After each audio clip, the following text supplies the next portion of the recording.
नमस्कार.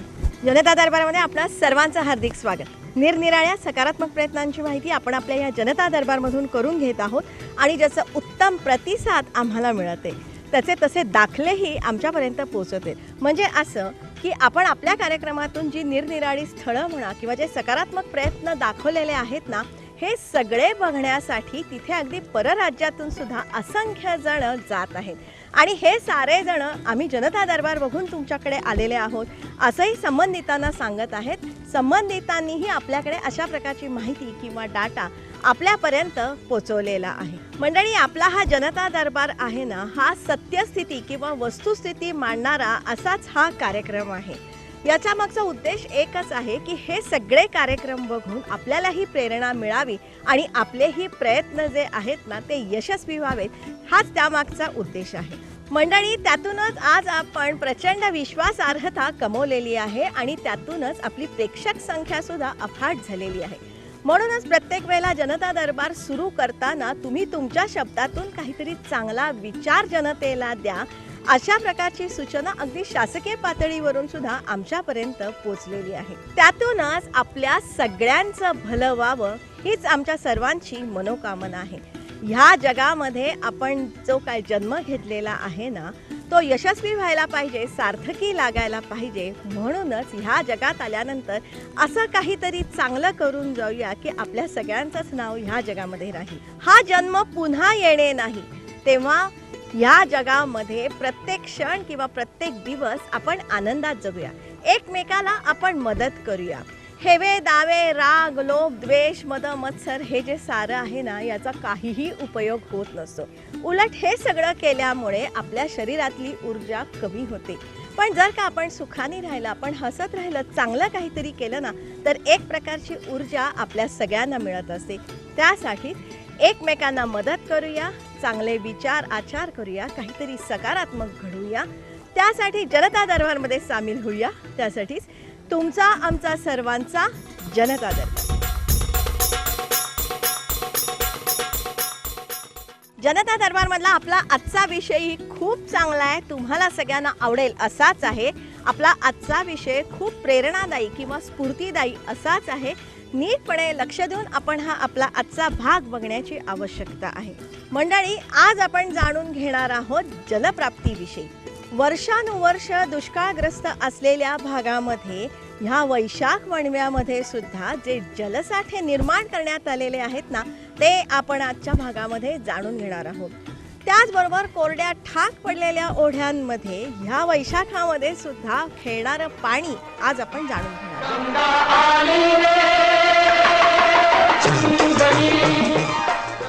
काठोकाठ भरलेल्या विहिरी, बहरलेली शेती, हिरवेगार मळे आणि डोळ्यांना सुखवणारी हिरवाई.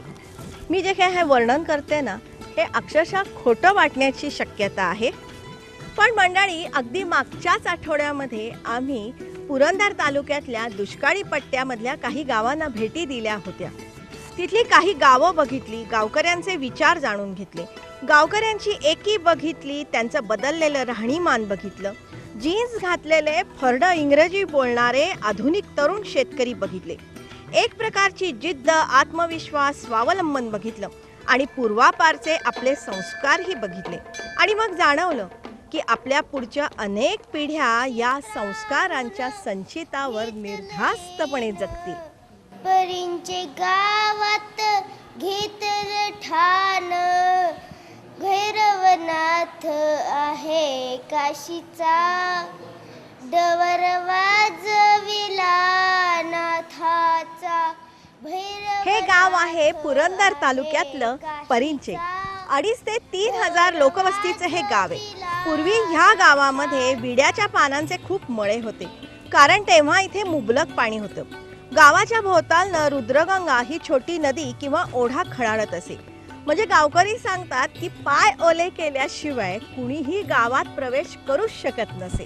पूर्वी गावात पाणी होतं म्हणूनच मुली देत होत्या आणि कुठूनही आलं तरी ओढा म्हणजे पाणी ओलांडल्याशिवाय इथं गावात येता येत नव्हतं. माझ्या आईचं लग्न 1935 साली झालं. त्यावेळेला तिचे बंधू ही जागा स्थळ पाहायला आलं. आडवणी होतं, बैलगाडी चालत यावं लागायचं. तर ओढ्यातलं पाणी पाहून फक्त आमच्या आईला इथंपर्यंत केलं.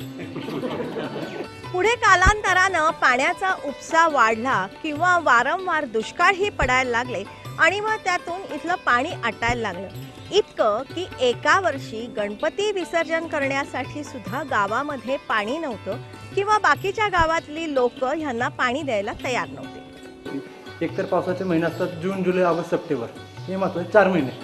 परंतु एक काळ असा झाला होता की जे ऑगस्टमध्ये आपले गणपती बसतात ते गणपती विसर्जन करण्यासाठीही आमच्या गावामध्ये पाणी नव्हतं. आम्ही 5 किलोमीटर जाऊन निरा नदीवर वीर धरणामध्ये जाऊन गणपती विसर्जन करण्याची आमच्यावर वेळ आली होती. त्यावेळी आम्ही आजूबाजूच्या गावांना जिथं सुबत्ता आहे पाण्याची तिथं पाणी मागण्याचा प्रयत्न केलेला होता, पण त्यांनी दिलं नाही. तर मग त्यातून निराश न होता त्यातून पेटून उठलो की आपण आपलंच पाणी निर्माण करायचं, की आपणच साठवायचं आणि आपण स्वयंपूर्ण व्हायचं आणि एक दिवस असं करायचं की दुसऱ्या गावांना आपण आपल्या गावातून पाणी पुरवलं पाहिजे.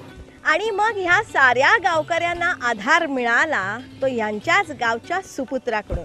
आपल्या राज्याचे जलसंधारण राज्यमंत्री विजय शिवतारे यांचं हे गाव. 2009 साली शिवतारे जेव्हा पहिल्यांदा आमदार झाले त्यानंतर त्यांनी पाणी प्रश्न सोडवण्यासाठी पुढाकार घेतला.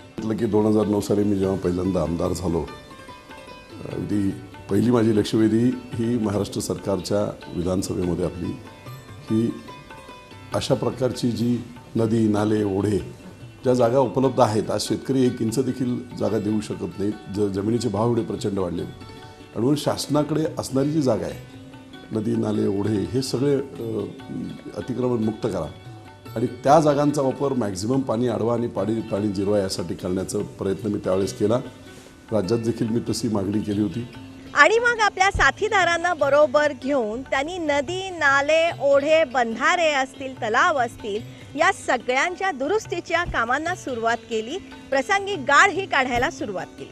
आणि म्हणून मी माझे जे काही तरुण सहकारी सगळे शिवसैनिक या सर्वांनी मिळून वेगवेगळ्या प्रकारच्या छोट्या मित्रमंडळं तिकडे बनवली वेगवेगळ्या भागामध्ये आणि मग त्यांच्या माध्यमातून जुन्या जेवढ्या चिरेबंद्या, वळण बंधारे, शिवकालीन आहेत वगैरे अशा सर्वांचा गाळ काढणे, जिथे नंतरसुद्धा जिल्हा परिषदेच्या माध्यमातून जे काही बंधारे झाले होते, लीक होते, त्यांची दुरुस्ती करणे. त्याचबरोबर जिल्हा परिषदेच्या माध्यमातून काही नवीन बंधारे या संपूर्ण ओढ्यांवर आणि नाल्यांवर करण्याचं प्रायोजित केलं. त्याच्यात बऱ्याच अंशी मला यश आलं.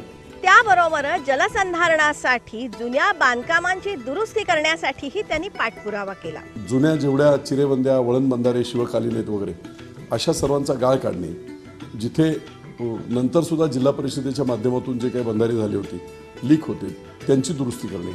त्याचबरोबर जिल्हा परिषदेच्या माध्यमातून काही नवीन बंधारे या संपूर्ण ओढ्यांवर आणि नाल्यांवर करण्याचं प्रायोजित केलं. त्याच्यात बऱ्याच अंशी मला यश आलं. मंडळी, ही जी सगळी कार्यवाही आहे ना, ही 2009 सालातली आहे. त्याचा फायदाही झाला. पण पुढे 2012 मध्ये जो दुष्काळ पडला ना, त्यामुळे परिंचे गावामध्ये प्रचंड टंचाई जाणवली. या परिंचे गावाला पूर्वी भरपूर बागायत क्षेत्र होतं, पण नंतरच्या काळात गेले 25 वर्षापासून पाण्याची टंचाई जाणवायला लागली आणि त्याच्यामध्ये दर पावसाच्या अनियमितपणामुळं दर 3-4 वर्षाने पाऊस कमी पडल्यामुळं गावाला पिण्याच्या पाण्यासाठी सुद्धा टँकरचा सहारा घ्यावा लागला होता. गेल्या 2007च्या दरम्यान तर एवढी बिकट अवस्था होती की गावात 1 वर्ष जवळजवळ पूर्ण टँकर चालू होते आणि पिण्याच्या पाण्याचा, गुरांच्या चाऱ्याचा, गुरांच्या पाण्याचा प्रश्न एवढा मोठा बिकट झाला होता की आमच्या इथं चारा छावणी आहे आणि इतकं पाण्याच्या बाबतीत टँकर सुरू होते. आणि मग ह्या साऱ्या परिस्थितीचा ग्रामसभेमध्ये विचार करण्यात आला. त्यात तरुणांनी पुढाकार घेतला आणि आपले नाले, ओढे स्वच्छ करायला पाहिजेत, गाळ काढायला पाहिजे हे ठरवण्यात आलं. त्यासाठी वर्गणीची आवश्यकता होती. त्यासाठी अष्टमीचा काला ह्या गावामध्ये होतो, त्यातली काही रक्कम मिळाली आणि मग एका संध्याकाळी 2 ते 3 लाखांचा निधी गावामध्ये जमा झाला. आणि त्या वर्षी गावात फेब्रुवारीमध्ये चारा छावणी सुरू करावी लागली होती. तेव्हा छावणीचा आणि गाळ काढण्याच्या कामाचा शुभारंभ एकत्रितच करण्यात आला. आणि त्यावेळेला चारा छावणी ज्यावेळेला सुरू त्याचं उद्घाटन होतं. फेब्रुवारीच्या दरम्यान चारा छावणी सुरू करावी लागली होती आणि 2003 आता 2011 मध्ये चारा छावणी सुरू केली आणि त्यावेळेला आमच्यातल्या तरुणांनी की हे कायमच आपल्याला असंच जर 3-4 वर्षांनी दुष्काळाला सामोरं जावं लागणार असेल तर त्यावरती काहीतरी उपाययोजना केली पाहिजे. त्यावेळेच्या तहसीलदार मॅडम आणि महाराष्ट्र शासन यांनी लोक व सहभागातून गाळ उपसा करण्यासाठी आवाहन केलं होतं आणि तशा पद्धतीचा गावातल्या ग्रामपंचायतीच्या ग्रामसभेत असा विचारविनिमय झाला होता की आपल्याला डिझेल खर्च लागणारे जे यंत्र असतील त्या डिझेल खर्च शासनामार्फत पुरवलं जाईल आणि आपण मात्र गाळ उपसा करून ती माती बाजूला करण्यासाठी लोकवर्गणी गोळा करायची आणि त्यासाठी आम्ही गावाच्या ग्रामदैवत असलेल्या या मंदिरातच आपण सभा घेतली. त्यावेळेला एका संध्याकाळच्या मीटिंगमध्ये साधारण 2-3 लाखाची वर्गणी या ठिकाणी गोळा झाली आणि त्यापासून कामाला सुरुवात झाली. तहसीलदार मॅडम असतील, त्यावेळचे आमदार, आमचे विद्यमान आमदार आणि आमच्या गावचे सुपुत्र विजय बापू शिवतारे असतील, त्यांनी आम्हाला जे सहकार्य केलं त्या सहकार्यातनं हे मोठं काम आम्ही करू शकलो आणि त्यामध्ये गावातले ब्रिटिशकालीन जे बंधारे होते आणि शिवकालीन बंधारे होते याच्यातला 5 बंधाऱ्यातला गाळ उपसायचं काम आम्ही जवळजवळ 12 लाख रुपये जमा करून ते गाळ उपसायचं काम आम्ही केलं. त्यानंतर याही वर्षी म्हणजे सलग 3ऱ्या वर्षी आम्ही जे काम करू शकलो याच्यामध्ये आमचे मंत्री विजय बापू शिवतारे त्याच पद्धतीने यावर्षी काम करण्यात आम्हाला ज्यांनी सहकार्य केलं त्यामध्ये पाटील साहेब तहसीलदार आणि सर्कल साहेब आमचे लाखे यांनी आम्हाला या ओढ्यातला 2 वर्षापूर्वी केलेला गाळ उपसा आणि त्यानंतर जो लेंडी ओढा आहे आमचा की ज्याच्यावरती ज्या ठिकाणी पाणी वाहून जातं आणि तिथं कृषी खात्यांमार्फत बांधलेले सिमेंट बंधारे त्याच्यातला गाळ उपसायचं काम यावर्षी आम्ही केलं. आता यासाठी नेमकं काय करण्यात आलं ना हाही प्रश्न पडेल, तेही आपण जाणून घेऊया. मुळात ही जी रुद्रगंगा नदी आहे ना ही गाळांनी पूर्णपणे भरलेली होती. त्यासाठी इथला गाळ काढायला त्यांनी सुरुवात केली. काठावरती अजूनही गाळाचे डोंगर आपण बघू शकतो. जी सुपीक माती किंवा गाळ होता तो शेतकऱ्यांनी स्वखर्चाने आपापल्या शेतामध्ये पसरला. इथे लाखो घनमीटर गाळ काढण्यात आला. इथला मारुती डोह आहे ना या ठिकाणी तेव्हाच सिमेंट बंधाराही विजय बापूंच्या पुढाकारानं बांधण्यात आला. इथे जुना एक ब्रिटिशकालीन वळण बंधारा होता, त्याचीही डागडुजी किंवा दुरुस्ती करण्यात आली आणि हे सारं काम अल्पावधीमध्ये करण्यात आलं. सुरुवातीला आम्हाला वाटलं नव्हतं, पण जेव्हा जूनमध्ये पाणी आलं तेव्हा मात्र खूप आनंद आणि सगळ्यांचा आनंद बघून आम्हाला खूप छान वाटलं खरं तर आणि खूप समाधान वाटलं आणि आम्हाला त्याच्यातून हे शिकायला मिळालं नवीन पिढीला की निस्वार्थीपणे जर एखादं काम केलं 100% एफर्ट्स देऊन तर त्याचा परिणाम आपल्या आजूबाजूच्या लोकांना पण चांगला फायदा होतो आणि आम्हा तरुण पिढीला पण यातनं नवीन गोष्टी शिकायला मिळाल्या की प्रत्येक वेळी आपल्याला काय बेनिफिट मिळतो हा विचार न करता ग्लोबलायझेशनमध्ये जर आपण निस्वार्थीपणे काम केलं तर त्याचं समाधान खूप मोठं असतं. की ज्यावेळेला आम्ही हे पाणी पहिल्यांदा अडवायचा प्रयत्न केला, सारी मुलं, तरुण मुलं सगळी त्या ओढ्यावर इकडे तिकडे जायची. पण ज्या दिवशी 28 जून, मला तारीख चांगली आठवती, 28 जूनला पहिल्यांदा वरून पाणी आलं. मुळात आमच्या गावात पाणी नव्हतं, पाऊस नव्हता. पुरंदरचा जो पानवडी म्हणून दक्षिण बाजूला पानवडी म्हणून क्षेत्र आहे, पुरंदर किल्ला आहे, त्याच्या दक्षिण बाजूला पाणी भरपूर पडतं आणि तिथून ते पाणी पुराच्या रूपानं रात्री 10:30ला आलं. अख्खं गाव जागं. 10:30 वाजता ह्या पोरांच्या मोटरसायकल इकडून तिकडं, तिकडून इकडं म्हातारी माणसं ती कोणाच्या मागं जाऊन बसायची आणि फटाकडे वाजवले मुलांनी, दिवाळी साजरी केली. एका धरणात पाणी आलं की आणि अगोदर असं वाटायचं आम्हाला की एवढं मोठं आपण काम केलं, कमीत कमी 8 दिवस तरी काय पाणी भरणार नाही, म्हणजे ओढे भरणार, आपण अडवलेलं बंधारे भरणार नाहीत असं वाटलं. मोजून 6 तासामध्ये सगळं पाणी हे बंधारे भरले, मोजून. म्हणजे आम्ही अडवून किती अडवलं पाणी बघा.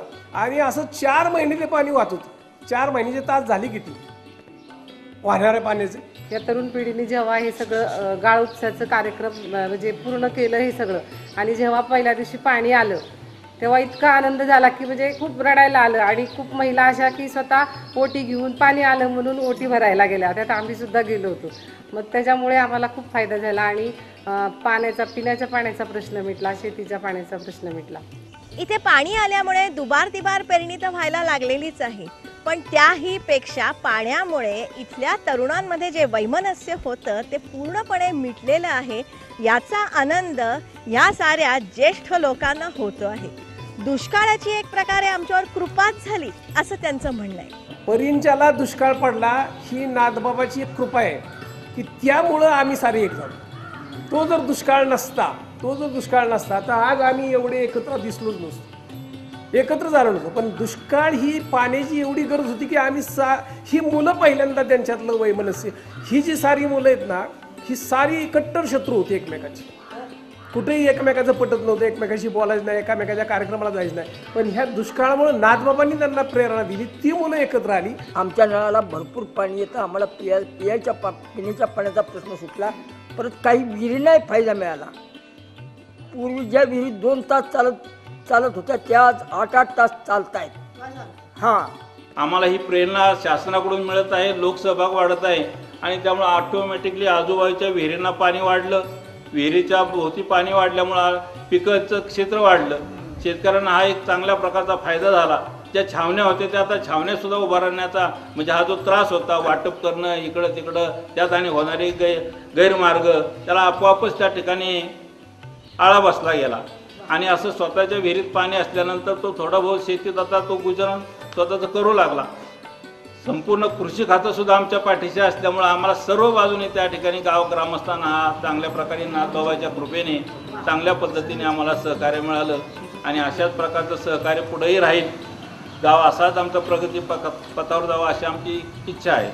परिंचे गावच्या ह्या जलप्राप्तीमध्ये इथल्या तरुण वर्गाचा तर फार मोठा वाटा आहेच, शासनाचंही फार मोलाचं योगदान आहेच. त्याचबरोबर इथल्या गावचे जे सुपुत्र आहेत त्यांचाही भरघोस वाटा आहे, महिला बचत गटांचा वाटा आहे, स्वयंसेवी संस्थांनी सुद्धा भरघोस मदत ह्या सगळ्यांना दिलेली आहे. की पहिल्यांदाच आमच्या गावचे आमचे नागरिक आहेत जे सकाळचे संपादक आहेत मल्हारराव अरणकल्ले, यांचं मार्गदर्शन आणि यांचं मोटिवेशन आम्हाला फार उपयोगाला आलं. त्यांच्या मार्गदर्शनामुळंच आणि त्यांनी वेळोवेळी दिलेल्या सूचना इथंही येऊन भेट दिली आणि लोकांना एकत्र करण्याचं त्यांनी जे आम्हाला सहाय्य केलं त्याच्यामुळं तरुणांनी एवढं काम करू शकलो. याच्यामध्ये बुजुर्ग जे आहेत, वयोवृद्ध आहेत, आमचे आप्पा असतील, तसेच सकाळचे पत्रकार आमचे गुणशेखर जाधव, या गावचे सरपंच आणि आत्ताची जी सर्वच तरुण टीम आहे, आमचे सरपंच उपसरपंच, हे सुद्धा यांचासुद्धा यामध्ये मोलाचा वाटा आहे. आज यांनी जे सांगितलं की पूर्वी शेतकरी इथला फक्त खरीप हंगामात पीक घेत होता. सिमेंट नाला मल्टिंग झाल्यामुळे किंवा हे पाणलोटाचे उपचार झाल्यामुळे, ही गाळ काढण्याची कामं झाल्यामुळे, दुरुस्तीची कामं झाल्यामुळे, नाला खोलीकरणांच्या कामामुळे जो पाणीसाठा होतो त्याचं जे पर्क्युलेशन आजूबाजूच्या विहिरीला होतं, त्यामुळं काय झालं की पावसाळ्यातली खरीप पिकं तर हाती आलीच आली, तथापि रब्बीमधलीही पिकं घेऊन शेतकरी उन्हाळी पिकाकडे गेला. त्याच्यामध्ये तरकारी पिकं असतील, उदाहरणार्थ कांदा असेल, त्यांनी आता झेंडू काही लोक करतायत, काही लोक भाजीपाला करतायत. याशिवाय पिण्याचा पाण्याचा प्रश्न कायमस्वरूपीच मिटला, जनावरांच्या पाण्याचा प्रश्न मिटला. म्हणजे कायमची गावही टँकरमुक्त होण्याचा हा पाणलोटाचा एकमेव कार्यक्रम आहे. जवळजवळ शेतीचे 40% पाण्याची गरज इथं पूर्ण झालेली आहे. त्याच्यामुळे जी बागायत पिकं आहेत, कांदा असतील, फुलं असतील, ही अशी पिकं घेतली गेलेली आहेत. शेतकरी इथला समृद्ध होत चाललेला आहे. तसेच ही चळवळ त्यापुरती न थांबता यावर्षीसुद्धा आम्ही एक लेंडी बंधारा आहे जवळजवळ 1.5 किलोमीटरचा, त्यातील सुद्धा आम्ही गाव उचललेला आहे. त्याच्यामुळे गावकऱ्यांचा सक्रिय सहभाग आहे आणि हे गाव भविष्यात शाश्वत विकासाकडे चाललेलं आहे. जलसंधारणासाठी हे असे छोटे छोटे प्रयत्न मोठ्या प्रमाणावर करण्याची गरज आहे, कारण आता मोठी धरणं होणं अवघड आहे. मोठी धरणं आता होणे नाही, जागांनी पुनर्वसनाचे प्रॉब्लेम, जागांचे सगळंच आहे, जे आहे ते आपण पूर्ण करणारच आहोत. परंतु खऱ्या अर्थाने मदत ही विकेंद्रितसाठी तयार केली आणि अशा प्रकारच्या साईट जर संपूर्ण महाराष्ट्रभर प्रत्येक मतदारसंघामध्ये लोकांनी शोधल्या तर त्याचा खूप मोठा फायदा होणार. कमीत कमी डोंगरी भाग, ज्याला आवर्षण प्रवर्षणग्रस्त नेहमीचा जो भाग आहे तो डोंगरी भाग आहे, डोंगरी भागामध्ये अशा अनेक साईट्स आहेत, अनेक हे होऊ शकतात. तर अशा ठिकाणी मग लोकसहभाग असेल, लोकांचं सरकारची काही माध्यमातून काही मदती असेल, निश्चितपणे आपण मार्गी काढू शकतो आणि कोरडवाहू शेती, दुष्काळग्रस्त भाग, या संपूर्ण भागाला न्याय मिळू शकतो. या पहिल्या वर्षामध्ये 6,000 गावं घेतलेत आपण, त्याचा परिसर घेतला आहे. दरवर्षी 5,000 हजार जर गावं घेतली, मला वाटते एक मिशन म्हणून हे जर चांगल्या प्रकारे चालवलं तर महाराष्ट्र टँकरमुक्त आणि दुष्काळमुक्त निश्चित होऊ शकतो. याच अनुषंगाने जलयुक्त शिवार अभियानाची अंमलबजावणी सुद्धा शासनातर्फे धडाक्याने सुरू आहे. हे साऱ्यांना सहाय्यभूत होणार आहे, ज्याच्यामुळे पाण्याचे विकेंद्रित साठे तयार करायचे. ते कसे करायचे याची माहिती आपण पुढच्या भागात घेणार आहोत. हजारो ट्रक त्याच्यातून गाळ काढला गेला, ज्याच्यातून शेतकऱ्यांच्या शेतामध्ये जिथे वरखड अशी जमीन आहे, जिथे चांगलं पीक तिथे येत नाही, त्याच्यामध्ये हा सगळा गाळ भरला गेला. आणि त्याचबरोबर म्हणजे शेतीही चांगली उपयुक्त झाली आणि त्याचबरोबर गाळसुद्धा निघाला. अशी अनेक कामं झाली. सर्व लोकांनी सहभाग त्याच्यामध्ये घेतला. खाजगीरित्यासुद्धा बऱ्याच मंडळींनी डिझेलसाठी योगदान दिलं. काही लोकांनी मशीन्स दिल्या. प्रचंड काम उभं राहिलं. पाणी मिळाल्यामुळे गावाचा कायापालट कसा झाला तेही आपण पुढच्या भागामध्ये जाणून घेणार आहोत. तरुणांनी गावामध्ये एकी कशी केली किंवा भरपूर पाणी मिळूनही इथे पाण्याची काटकसर केली जाते. इथल्या तरुणांचे विचार काय आहेत तेही आपण पुढच्या भागामध्ये जाणून घेणार आहोत. जलयुक्त शिवार अभियान हा फक्त सरकारचा उपक्रम म्हणून न राहता ही चळवळ झाली पाहिजे. दुष्काळी भागामध्ये, कोरडवाहू भागामध्ये पिण्याचं पाणी तर आहेच आहे, परंतु त्याचबरोबर शाश्वत सिंचनासाठी परंपरागत हजारो वर्ष पृथ्वी चाललेली आणि ती सर्व लोकांना, जनतेला फीड करतच होती, अन्नधान्य देतच होती. फक्त आम्ही आता थोडेसे आळशी झालो, तिकडे दुर्लक्ष केलं. आणि म्हणून जसं त्या राजेंद्र सिंह यांनी सांगितलेलं की जेवढे काही नैसर्गिक सोर्स आहेत ते सोर्स संपूर्ण पुनरुज्जीवित करणे आणि त्याच्या माध्यमातून नैसर्गिक सगळी अरेंजमेंट व्यवस्था ती झालेली आहे. तर त्याच्या माध्यमातून खूप मोठ्या प्रमाणात चांगल्या प्रकारचं काम होणार आहे. मंडळी, या परींच्या गावामध्ये आम्हाला खूप वेगवेगळे अनुभव मिळालेले आहेत, तेही आपण जाणून घेण्याची आवश्यकता आहे. म्हणजे या गावामध्ये पुरुष मंडळींमध्ये भांडणं असतील, पण इथल्या महिला वर्गामध्ये अजिबात भांडणं नाहीत असं आम्हाला सांगण्यात आलं. किंवा आम्ही ही जी देणगी देतोय ह्यातून जे पाणी मिळेल ते तुम्ही मुक्या जनावरांना द्या, पशुपक्ष्यांना द्या, अशीही इथे सूचना करण्यात आली होती.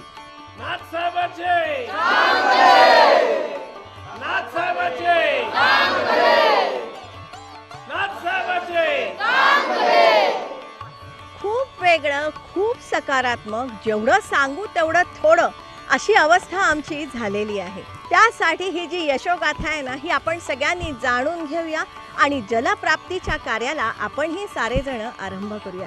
त्याच अनुषंगाने आपला हा आजचा भाग आपल्याला कसा वाटला ते तुम्ही जरूर आम्हाला सांगा. त्यासाठी आमचा ईमेल ID आहे janatadarbar@yahoo.in. या आमच्या ईमेल IDवरती तुमच्या सूचना असतील, विचार असतील, मनोगत असतील, प्रतिक्रिया असतील, लवकरात लवकर तुम्ही आमच्यापर्यंत पोहोचवा. किंवा मंडळी, जनता दरबारचं फेसबुकवरती एक स्वतंत्र पेज आहे, ते पेज तुम्ही लाईक करा. कारण या पेजवरती आम्ही खूप सारी माहिती दिलेली असते.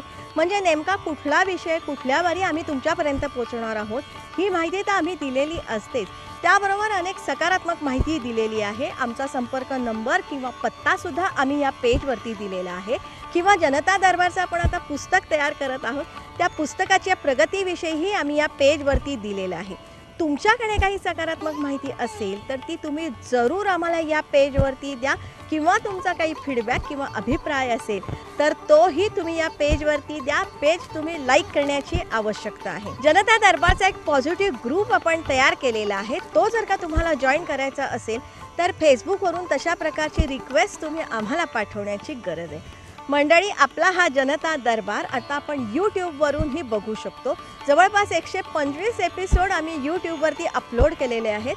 त्यासाठीचा ॲड्रेस आहे janatadarbar.zd. हा ॲड्रेस जाणून घ्या आणि यूट्यूबवरूनही हे सारे जनता दरबारमधले एपिसोड आपण नक्कीच बघू शकता. लक्षात ठेवा, चांगल्यातून नेहमी चांगलंच घडतं ह्या विचाराने प्रेरित झालेला हा आपल्या सगळ्यांचा कार्यक्रम. त्यासाठी दर सोमवारी संध्याकाळी 7:30 वाजता सह्याद्री वाहिनीवरून जनता दरबारमध्ये आपण भेटतच असतो. पुनःप्रक्षेपणासाठी दर शनिवारी सकाळी 8 वाजता सह्याद्री वाहिनीवरून जनता दरबारमध्ये आपण भेटत असतो. जनता दरबारमधली ही जी माहिती आहे, जी अतिशय विश्वासार्ह आहे, ही माहिती जास्तीत जास्त लोकांपर्यंत पोहोचण्याची आवश्यकता आहे, ज्यामुळे आपल्या सगळ्यांचं जगणं सुकर होईल. त्यासाठी जास्तीत जास्त संख्येने जनता दरबारमध्ये सामील व्हा. त्यासाठी तुमचा, आमचा, सर्वांचा जनता दरबार.